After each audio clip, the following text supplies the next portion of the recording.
দর্শক, রাজধানীর গরুরহাটে আছেন আমাদের সহকর্মী শান্ত মাহমুদ। তিনি জানাচ্ছেন সেখানকার সর্বশেষ পরিস্থিতি। শান্ত।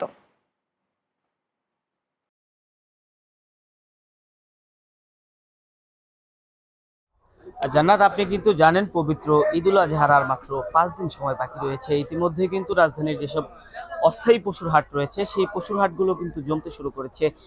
এখন পর্যন্ত যদি এই উত্তরার দিয়াবাড়ি হাটের চিত্র বলা যায়, তাহলে এখন পর্যন্ত আসলে হাট কর্তৃপক্ষ বলছেন তারা এখন পর্যন্ত কোনো হাসিল গ্রহণ করছেন না। কিন্তু আসলে যারা এখানকার পাইকার রয়েছে তারা আমাদেরকে জানিয়েছেন তাদের 2-1টি করে গরু ইতিমধ্যে বিক্রি শুরু হয়েছে।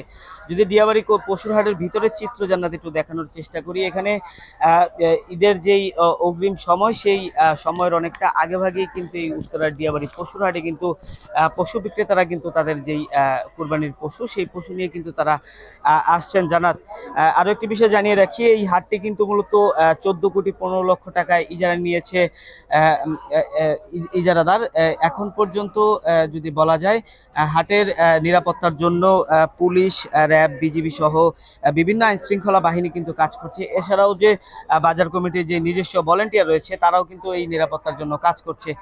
জান্নাত, আরো একটি বিষয় যদি জানিয়ে রাখি, এখন পর্যন্ত হাটের মধ্যে কিন্তু 2-1টি অনাকাঙ্ক্ষিত ঘটনা ছাড়া তেমন কোনো ঘটনা কিন্তু আমরা লক্ষ্য করিনি।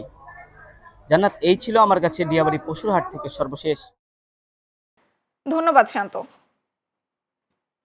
দর্শক, এবার গাজীপুরের কালিয়াকোট থেকে সহকর্মী মোহাম্মদ হাবিবুর রহমান জানাচ্ছেন সেখানকার গরুর হাটের সর্বশেষ পরিস্থিতি।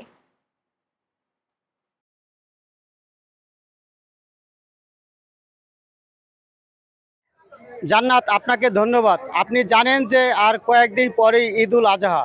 ঈদুল আজহা উপলক্ষে কালিয়াকৈরে রয়েছে অসংখ্য গরুর হাট। আমি এখন যে হাটটিতে রয়েছে এটি জামালপুর চৌরাস্তা গরুর হাট।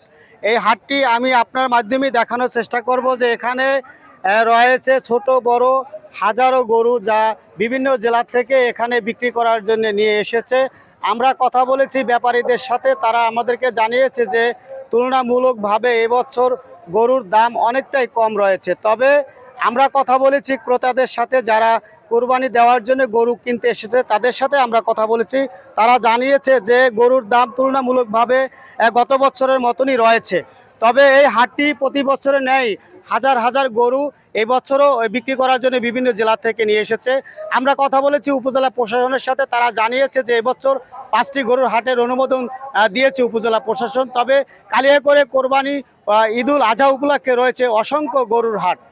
এই ছিল এই মুহূর্তের সর্বশেষ তথ্য। হাবিবুর, আপনাকে ধন্যবাদ।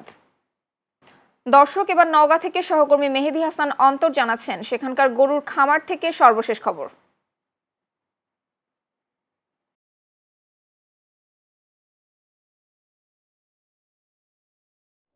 ধন্যবাদ জান্নাত। আপনি জানেন যে নওগাঁ জেলায় 11টি উপজেলায় 38,573টি ছোট বড় পশুর খামার রয়েছে। এছাড়াও পারিবারিক উদ্যোগে পশু লালন পালন করা হয়ে থাকে।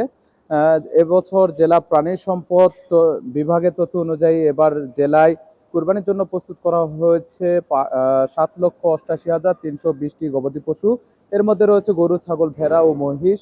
জেলার চাহিদা প্রায় 3,86,437টি পশু। ফলে স্থানীয় চাহিদা পূরণ করে বিপুল সংখ্যক পশু দেশের বিভিন্ন অঞ্চলে সরবরাহ করা হবে।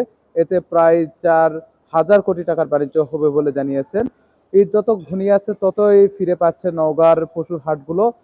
খামার থেকে প্রতিদিনই প্রায় পশুর যে হাটগুলো আছে সেই হাটগুলোতে যে খামারিরা তাদের যে পশুগুলো সেই পশুগুলো নিয়ে যাচ্ছে। পাশাপাশি তাদের যে পশু স্বপ্নের পশুগুলো সেগুলো বিক্রি করার জন্য হাটে তুলছে। বিভিন্ন জেলা থেকে ব্যাপারীরা এই জেলায় আসছে। এই ছিল নওগাঁর কুরবানি পশু নিয়ে আমার হাতে সর্বশেষ খবর। জান্নাত। ধন্যবাদ মেহেদী।